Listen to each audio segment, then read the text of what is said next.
بسم اللہ الرحمن الرحیم۔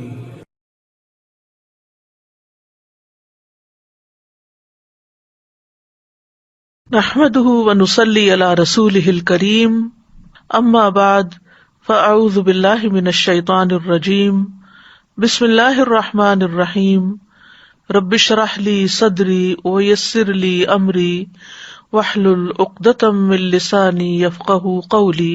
آج ہم انشاءاللہ العزیز اللہ سبحانہ وتعالی کے نام اللطیف کے بارے میں بات کریں گے۔ اللطیف کا معنی ہے وہ جو بہت لطف فرمانے والا ہے، بہت شفقت کرنے والا، بہت مہربان اور بہت باریک بین۔ اللطیف کا لفظ عربی زبان میں لطف سے ہے، جس کا معنی ہوتا ہے نرمی کرنا، شفقت کرنا، رقیق القلب ہونا، مہربان ہونا۔ اور اللہ سبحانہ وتعالیٰ کے لیے جب یہ لفظ استعمال ہوتا ہے تو دو معنی میں استعمال ہوتا ہے۔ ایک تو نرمی اور شفقت کے معنی میں کہ وہ اپنے بندوں پر اور اپنی تمام مخلوقات پر بے پناہ لطف و کرم کرنے والا ہے، اور دوسرا غیر محسوس طریقوں سے کام کرنے والا اور بہت ہی باریک بین، اتنی باریکی سے چیزوں کو دیکھنے والا کہ جہاں اس کی مخلوق کی نگاہ بھی نہیں جاتی، جہاں سے کوئی سوچ بھی نہیں سکتا، جس طرف کسی کا خیال بھی نہیں جاتا، وہ ایسے اسباب فراہم کر دیتا ہے، وہ ایسے طریقوں سے اپنا کام کرتا ہے کہ دوسرے کے وہم و گمان میں بھی نہیں ہوتا۔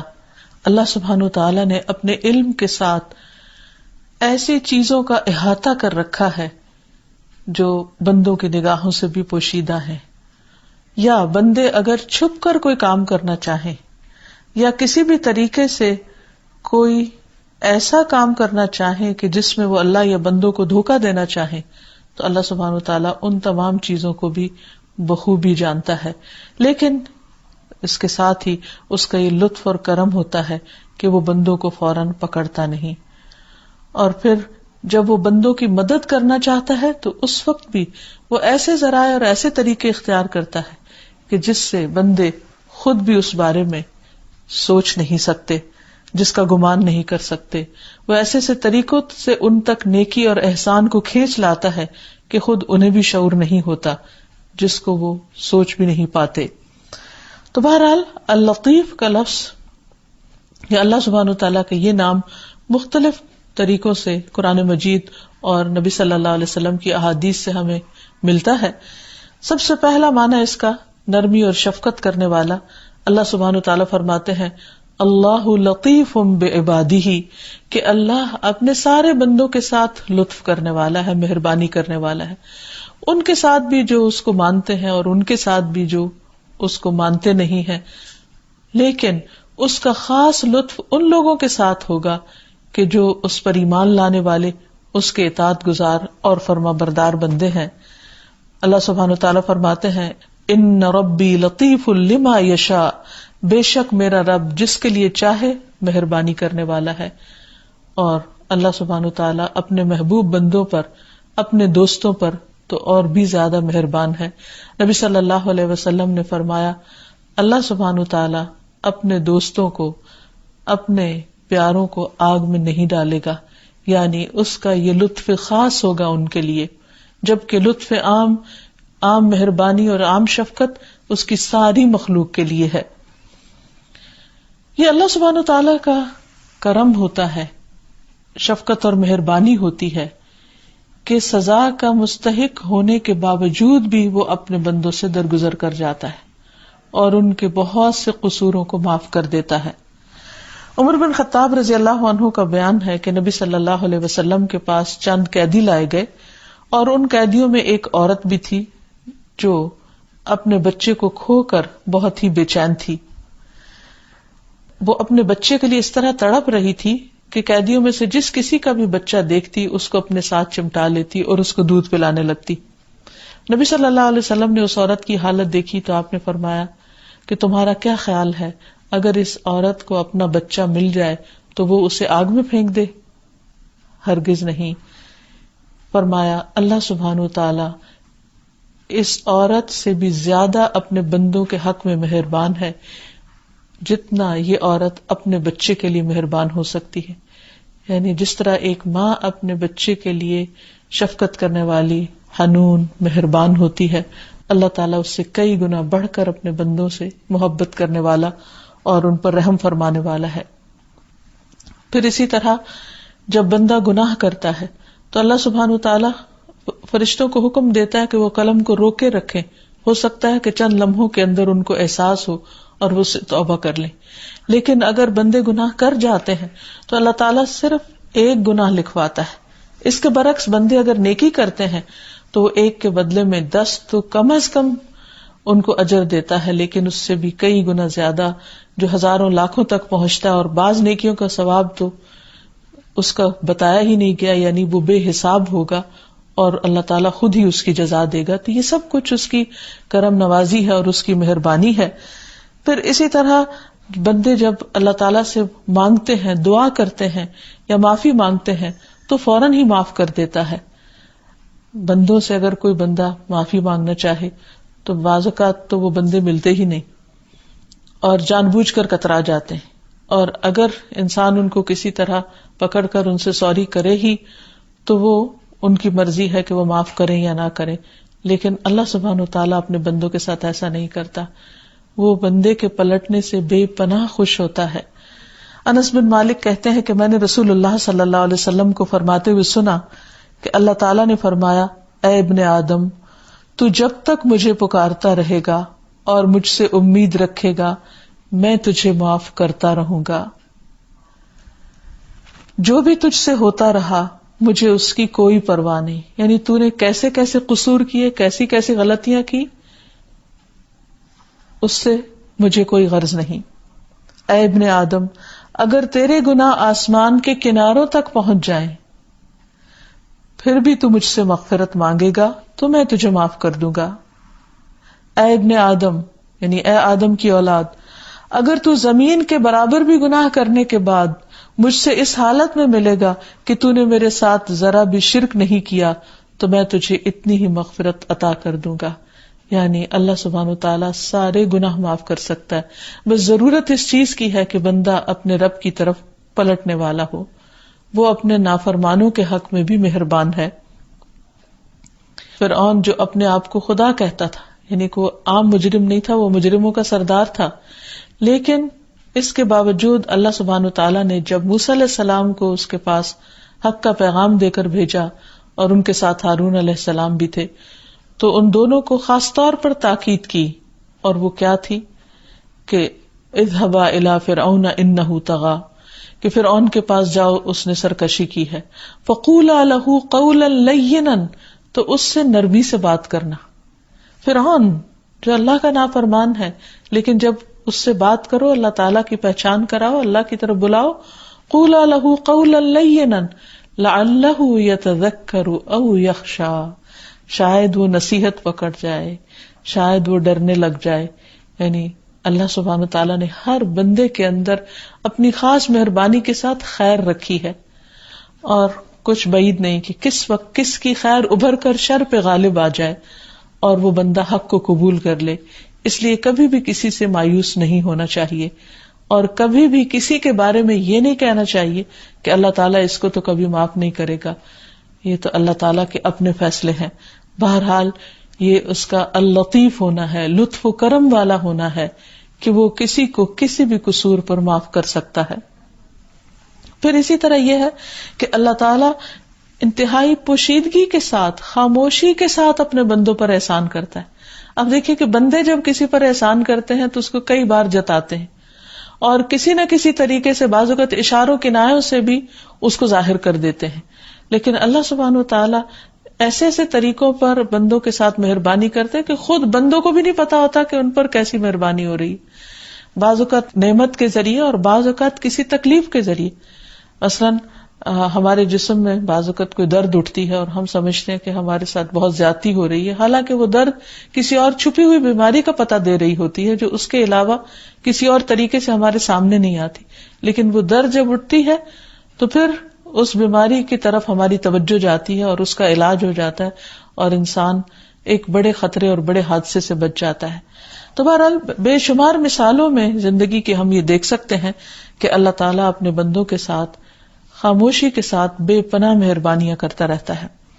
وہ بندوں کے کاموں کو آسان کر دیتا ہے، وہ ان کی دعائیں قبول کرتا ہے، بے شمار نعمتیں ظاہراً اور باطناً کھلی اور چھپی عطا کرتا ہے، اتنی کہ جن کو وہ شمار نہیں کر سکتے. وہ منکرین کے ساتھ بھی مہربانیاں کرتا چلا جاتا ہے. ضروری نہیں کہ اس کی یہ مہربانی صرف اس کے ماننے والوں یا فرما برداروں کے ساتھ ہو، ان کے ساتھ بھی ہیں جو اس کی نافرمانیاں کرتے ہیں. اور پھر ان کو رزق بھی دیتا ہے، اور وہاں سے جہاں سے وہ گمان بھی نہیں کر سکتے. اللہ تعالیٰ فرماتے ہیں اللہ لطیف بعبادہ یرزق من یشاء وہو القوی العزیز. اللہ اپنے بندوں پر بہت مہربان ہے، وہ جسے چاہتا ہے رزق عطا کرتا ہے، وہی بہت قوت والا اور سب پر غالب ہے. اسی طرح بعض اوقات انسان دنیا سے بھی چلا جاتا ہے، لیکن اس کے جانے کے بعد اس کی اولاد کے ساتھ اللہ سبحانہ وتعالی ایسی ایسی مہربانیاں کرتا ہے کہ اگر باپ خود بھی موجود ہو تو وہ اپنے بچوں کا وہ خیال نہیں رکھ سکتا. اس سلسلے میں ہمیں سورۃ الکہف کے اندر ایک بہت بہترین قصہ ملتا ہے جو موسیٰ علیہ السلام اور خضر علیہ السلام کے سفر کا ہے، جس میں ایک جگہ پر جا کر خضر علیہ السلام ایک ایسی بستی میں جنہوں نے ان کو کھانا دینے سے انکار کیا، وہاں ایک گری ہوئی دیوار کو بنا دیتے ہیں. اور جب موسیٰ علیہ السلام ان سے سوال کرتے ہیں کہ اس بستی کے لوگوں نے تو آپ کے ساتھ اچھا سلوک نہیں کیا اور آپ ان کی دیوار بنا رہے ہیں، تو پھر بعد میں جب خضر علیہ السلام ساری کاموں کی حکمت بتاتے ہیں تو اس وقت بتاتے ہیں کہ ان کا باپ بہت نیک آدمی تھا. فَأَرَادَ رَبُّكَ أَن يَبْلُغَا أَشُدَّهُمَا وَيَسْتَخْرِجَا كَنزَهُمَا. تیرے رب نے ان کے ساتھ ارادہ کیا، یعنی بھلائی، شفقت اور مہربانی کا ارادہ کیا کہ یہ دونوں بچے بالغ ہوں، اور ان کے باپ نے اس دیوار کے نیچے جو خزانہ ان کے لیے دفن کر رکھا ہے وہ اس سے فائدہ اٹھا سکے اور بڑے ہو کر یہ اپنا خزانہ نکال لیں. رحمت من ربک، یہ تیرے رب کی طرف سے رحمت اور مہربانی کی وجہ سے ہوا ہے. تو اللہ تعالیٰ غیب کے خزانوں سے بندوں کی اس طریقے سے مدد کرتا ہے کہ جس کی طرف بندوں کا خود دھیان بھی نہیں جاتا. اسی طرح آپ دیکھیے کہ اللہ تعالیٰ نے ہمارے لیے رزق کے جو بے پناہ ذرائع رکھے ہیں ان میں بھی ایسی خاموشی کے ساتھ درخت کام کر رہے ہیں. مثلاً ایک بیج سے درخت بننے میں اور درخت کو بار آور ہونے میں اور پھلدار ہونے میں کتنا لمبا عرصہ درکار ہوتا ہے، لیکن کتنے صبر کے ساتھ ایک درخت سالوں اپنی جگہ پر کھڑا رہتا ہے اور گرو کرتا رہتا ہے، اور کتنی خاموشی کے ساتھ اور غیر محسوس طریقے سے کہ ہم روزانہ اس کی گروتھ کو ناپ نہیں سکتے، کس غیر محسوس طریقے سے وہ انتظام ہوتا رہتا ہے. پھر ہم بعض اوقات غور کرتے بھی ہیں اور بعض اوقات نہیں کرتے. بعض اوقات درختوں پہ پھول آتے ہیں، پھل آتے ہیں اور وہ گرو کرتے ہیں حتیٰ کہ وہ پک جاتے ہیں، پھر جا کر ہمارا دھیان آتا ہے اور ہم ایک دم ان کو چند منٹوں کے اندر ان کو کھا کر ختم بھی کر دیتے ہیں. لیکن ہم کبھی غور نہیں کرتے کہ رب نے کیسے ان کی پلاننگ کی اور کس طرح ان کو بڑھایا، اور بغیر کوئی شور مچائے اور بغیر کوئی گندگی پھیلائے اور پولوشن پیدا کیے یہ درخت کس بہترین طریقے سے. اور نہ صرف یہ کہ درخت، بے شمار کھیتیاں ہمارے لیے کس طرح رزق کا سامان لیے ہوئے ہیں. یہ کیا ہے؟ یہ دراصل اللہ سبحانہ وتعالیٰ کا لطف و کرم ہے. پھر اسی طرح آسمان سے منو ٹنوں پانی برستا ہے بارش کی شکل میں، لیکن وہ بندوں کو زخمی نہیں کرتا، بندوں کے اوپر بوجھ بن کے نہیں گرتا. کس طرح وہ ایک ایک قطرے کی شکل میں کس طرح ہلکی ہلکی فوار پڑتی ہے یا بارش برستی ہے جو بندوں کے لیے ایک راحت کا باعث ہوتی ہے. اور کس طرح وہ زمین کو سیراب کرتا ہے، اور زمین بھی کس طرح آہستہ آہستہ اس پانی کو اپنے اندر جذب کر جاتی ہے، سمو لیتی ہے، اور بندوں کے لیے پھر جہاں ضرورت ہوتی ہے وہ پانی میٹھے پانی کی شکل میں بھی بعض اوقات نکلتا ہے. پھر یہ ہے کہ اللہ سبحانہ وتعالیٰ رزق کے ایسے ایسے سامان پیدا کرتا ہے کہ جس کا بندے سوچ بھی نہیں سکتے. بعض اوقات ایک انسان ایک جگہ پیدا ہوتا ہے، اس کی عمر وہاں گزرتی ہے، لیکن وہاں اس کے لیے کوئی رزق کے اسباب نہیں ہوتے. اللہ تعالیٰ اس کا رزق کہیں اور لکھے ہوتا ہے، اور کس طریقے سے وہ مختلف طرح کے کنیکشن جڑتے جاتے ہیں، مختلف طرح کے ڈاٹس جڑتے جاتے ہیں، اور انسان وہاں پہنچ جاتا ہے جہاں اس کے لیے اللہ تعالیٰ نے بے پناہ مہربانی کے سامان رکھے ہوتے ہیں. اللہ تعالیٰ قرآن مجید میں فرماتا ہے وَمَن يَتَّقِ اللَّهَ يَجْعَل لَّهُ مَخْرَجًا وَيَرْزُقْهُ مِنْ حَيْثُ لَا يَحْتَسِبُ. جو اللہ سے ڈرے گا اللہ تعالیٰ اس کے لیے نکلنے کا کوئی راستہ ضرور بنا دے گا، اور اسے وہاں سے رزق دے گا جہاں سے وہ گمان بھی نہیں کرے گا. یہی اللہ تعالیٰ کی مہربانی ہے. اسی طرح اللہ تعالیٰ اپنے پیغمبروں پر مہربان ہوا. زکریا علیہ السلام کو کس طرح اپنے لطف و کرم کے ساتھ بڑھاپے میں اولاد دی. مریم علیہ السلام کو کس طرح رزق کا سامان فراہم کیا. پھر اللہ تعالیٰ بندوں کو بعض اوقات ایسے شر سے محفوظ رکھتا ہے جس کا خود بندوں کو نہیں پتا کہ وہ ان کے لیے شر ہے. آسمان سے اترنے والی بلائیں، زمین سے نکلنے والے مختلف طرح کے تکلیف دہ چیزیں، یہ سب چیزیں بھی اللہ تعالیٰ خود بخود بندوں کے حق میں اس طرح ان تکلیفوں کو اور شر کو روکتا ہے کہ بندے اس دنیا پر جی سکیں اور آسانی سے اپنے کام کاج کر سکیں. اور اس میں ہم دیکھتے ہیں کہ ایک مرتبہ نبی صلی اللہ علیہ وسلم کے پاس ہر طرف سے جنات اور شیاطین جمع ہونے لگے، اور کچھ مفسد جنوں نے یہ پلان بنایا کہ ایک آگ کا شعلہ لا کر آپ کو تکلیف پہنچائیں. تو اس پر جبریل علیہ السلام فوراً اترے اور انہوں نے آپ کو یہ دعا سکھائی: اعوذ بکلمات اللہ التامات من شر ما خلق وذرا وبرا ومن شر ما ينزل من السماء وما يعرج فيها ومن شر ما يلج في الارض وما يخرج منها ومن شر طوارق الليل والنهار الا طارقا يترك بخير يا رحمن. آپ نے آ کر جبریل علیہ السلام نے نبی صلی اللہ علیہ وسلم سے کہا کہ آپ فوراً یہ دعا پڑھیے کہ میں اللہ کے مکمل کلمات کے ذریعے ان تمام چیزوں کے شر سے پناہ مانگتا ہوں جنہیں اللہ نے پیدا کیا اور انہیں وجود عطا کیا اور موجود کیا، ان تمام چیزوں کے شر سے جو آسمان سے اترتی ہیں اور جو آسمان کی طرف چڑھتی ہیں، رات اور دن کے فتنوں کے شر سے اور رات کو ہر آنے والے کے شر سے، سوائے اس کے جو خیر کے ساتھ آئے، اے رحمان. نبی صلی اللہ علیہ وسلم نے فرمایا ان کلمات کے پڑھتے ہی ان کی آگ بجھ گئی اور اللہ تعالیٰ نے انہیں شکست سے دوچار کر دیا. تو بہرحال اللہ تعالیٰ ہی بہتر طور پر جانتا ہے کہ انسان کے لیے کون کون سے دشمن ہیں اور کس کس طرح سے اس پر حملہ آور ہو سکتے ہیں. اور یہ اس کی مہربانی تھی کہ اس نے کتاب ہدایت اتاری اور اس میں ہمیں زندگی گزارنے کے سلیقے بتائے، اور پھر نبی صلی اللہ علیہ وسلم کو بھیجا اور ان کے ذریعے ہمیں ایسی بہت سی دعائیں، حفاظت کی دعائیں اور ایسی چیزیں پڑھنے کو بتایا کہ جن سے ہم بہت سے شر اور فساد سے محفوظ رہ سکتے ہیں. پھر اسی طرح یہ ہے کہ اللہ تعالیٰ کا جو لطف خاص ہے وہ اس کے نیک بندوں کے لیے ہوگا جو موت سے لے کر موت کے بعد کے سارے مراحل پر ان کے ساتھ رہے گا. مثلاً اللہ تعالیٰ کے پیاروں کو جب موت آتی ہے تو اس کے بارے میں بھی آتا ہے کہ وہ کتنے اچھے طریقے سے آتی ہے.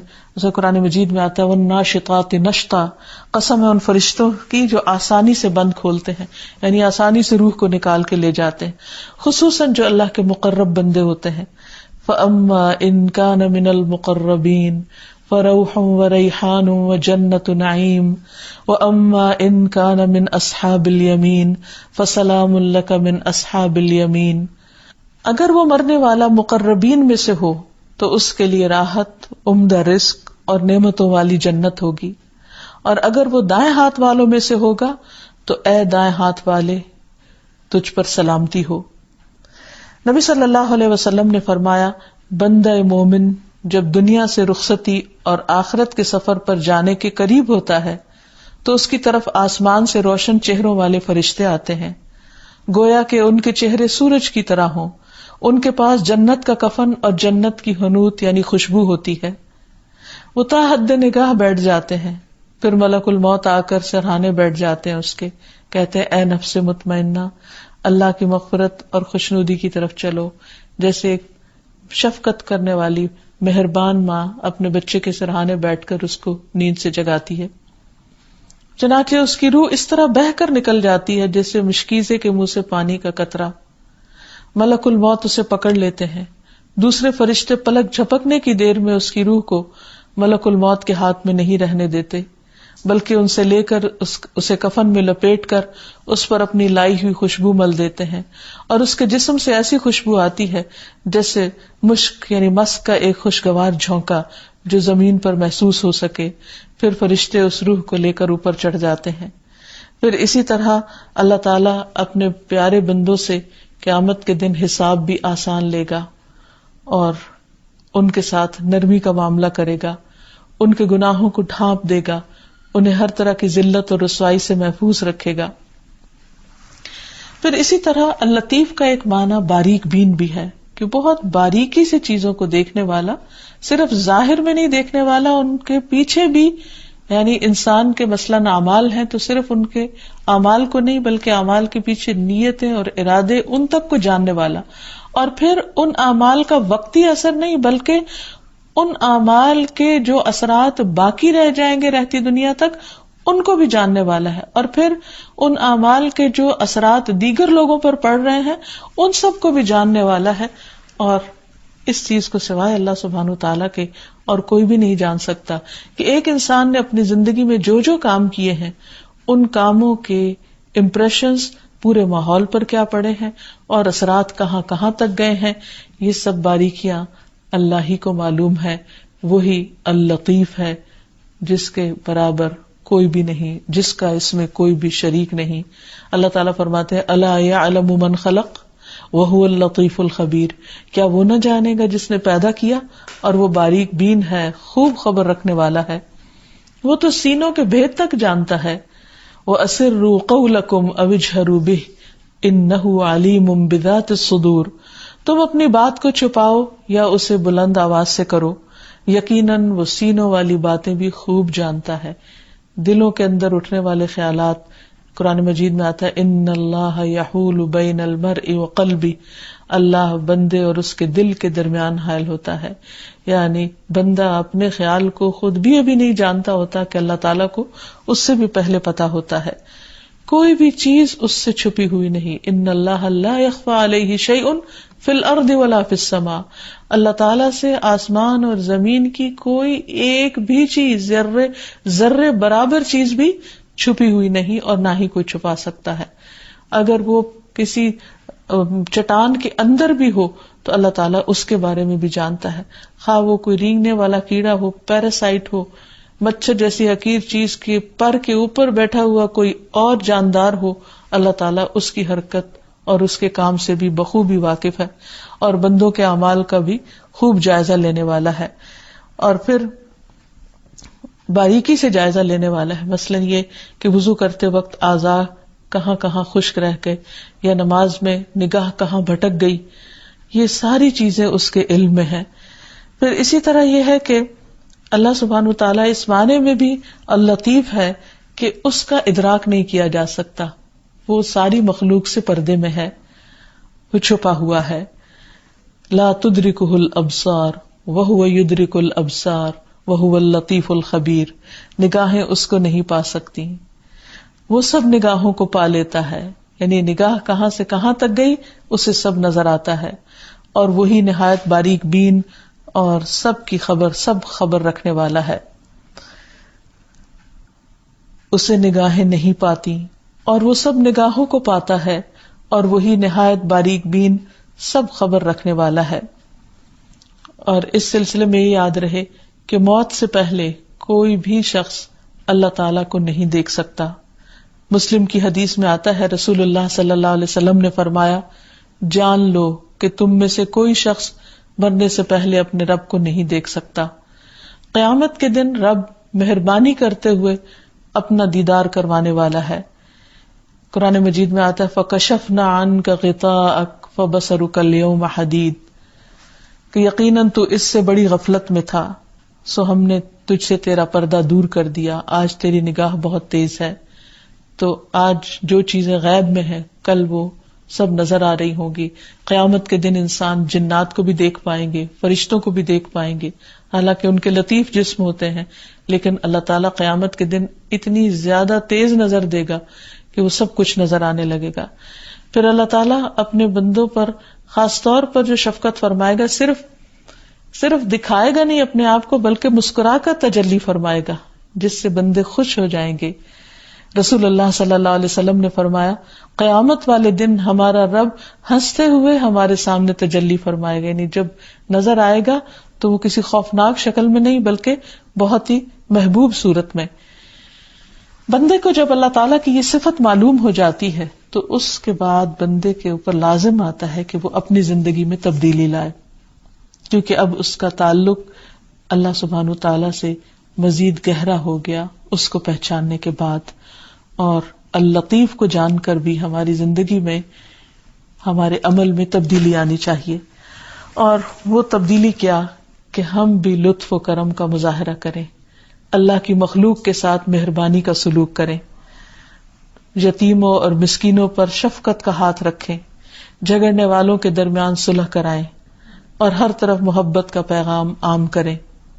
نعمان بن بشیر کہتے ہیں کہ رسول اللہ صلی اللہ علیہ وسلم نے فرمایا، مومن بندوں کی مثال ان کی آپس میں محبت، ہمدردی اور شفقت میں ایک جسم کی طرح ہے۔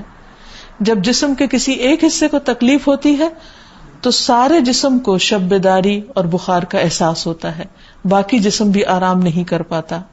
اسی طرح انسان جو اس سے جتنے قریب ہو ان کے ساتھ اتنا ہی زیادہ شفقت کا معاملہ کرے، خصوصاً رشتہ داروں کے ساتھ، کیونکہ بعض اوقات رشتہ داروں کی طرف سے انسان کو وہ رسپانس نہیں ملتا جس کو وہ ایکسپیکٹ کرتا ہے، تو ان سے انسان بے رخی اختیار کرنے لگتا ہے اور اپنی مہربانی چھوڑ دیتا ہے۔ اس سے بھی روکا گیا۔ رسول اللہ صلی اللہ علیہ وسلم نے فرمایا، جنتی لوگ 3 قسم کے ہیں: ایسا صاحب اقتدار جو انصاف کرتا ہو، انصاف کرنے والا لیڈر، دوسرے صدقہ کرنے والا یعنی جو خوب خیرات کرے اور توفیق دیا ہوا ہو، اور وہ آدمی جو رشتہ داروں اور مسلمانوں کے لیے مہربان اور نرم دل ہو، وہ آدمی جو پاک دامن ہو اور عیالدار بھی ہو لیکن کسی سے سوال نہ کرتا ہو۔ پھر اسی طرح مسکینوں کے ساتھ، محتاجوں کے ساتھ، کمزور لوگوں کے ساتھ، غریب لوگوں کے ساتھ، جو معاشرے کے محروم طبقات ہیں ان کے ساتھ خصوصی شفقت کا معاملہ کرنا چاہیے۔ ہمارے دین میں اس کی بہت زیادہ تاکید کی گئی ہے۔ اللہ سبحانہ وتعالی ہمارے ساتھ مہربان ہے، اس نے ہمیں نعمتوں سے نواز رکھا ہے، تو ہم پر لازم ہے کہ ہم ان لوگوں کے ساتھ مہربانی کا سلوک کریں جن کو اللہ تعالیٰ نے کچھ چیزوں سے محروم کر کے امتحان میں ڈالا ہوا ہے۔ ابو ذر رضی اللہ عنہ سے مروی ہے کہ مجھے میرے خلیل صلی اللہ علیہ وسلم یعنی میرے دوست محمد صلی اللہ علیہ وسلم نے مجھے 5 چیزوں کا حکم دیا ہے۔ نمبر 1، انہوں نے حکم دیا مساکین پر رحم کرنے کا اور ان سے قریب رہنے کا۔ نمبر 2، اپنے سے نیچے والے کو دیکھنے کا اور اوپر والے کو نہ دیکھنے کا۔ نمبر 3، صلہ رحمی کرنے کا خواہ کوئی اس کو توڑے۔ نمبر 4، حق بات کہنے کا خواہ وہ تلخ ہی کیوں نہ ہو۔ اور نمبر 5 یہ کہ میں کثرت سے لا حول ولا قوت الا باللہ پڑھتا رہوں۔ تو اس میں خاص طور پر اپنے سے کمزور لوگوں کے ساتھ اچھا سلوک کرنے کا سبق دیا گیا ہے، اور اس کے علاوہ دنیا میں جن کے پاس نعمتیں زیادہ ہوں ان کی طرف نہ دیکھا جائے،